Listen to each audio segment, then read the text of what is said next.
big part of the healing journey is figuring out how old you are. And I know you might be thinking, of course I know my age, but I'm not talking about your biological age. See, when we come into the world, our biological age, that happens automatically, meaning you will progress in age no matter what happens, right? No matter what the adults around you are doing, you will get older. So our biological age is not a good indicator of where we are at and what we need to be working on. Instead, the ages I'm talking about are your mental age and your emotional age. And it's important that you be honest with yourself about where those two things are at by assessing your skills and lack thereof.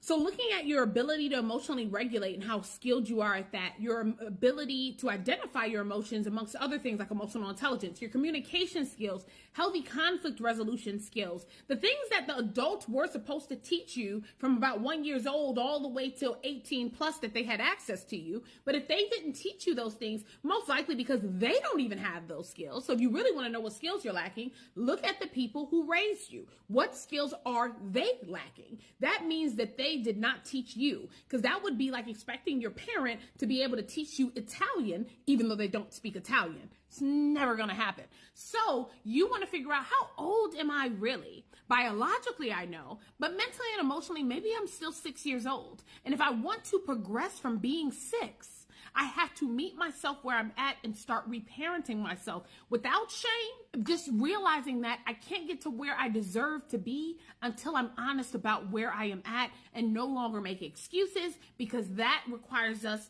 to hold ourselves accountable, but also giving ourselves grace, because if you're still mentally and emotionally 6 years old, well then you're going to have to give yourself a lot of grace, right? Just like you would have needed that when you were 6, but the adults around you maybe failed to give you the grace you deserved while your brain was still developing, because they were blaming you for the skills that they lacked.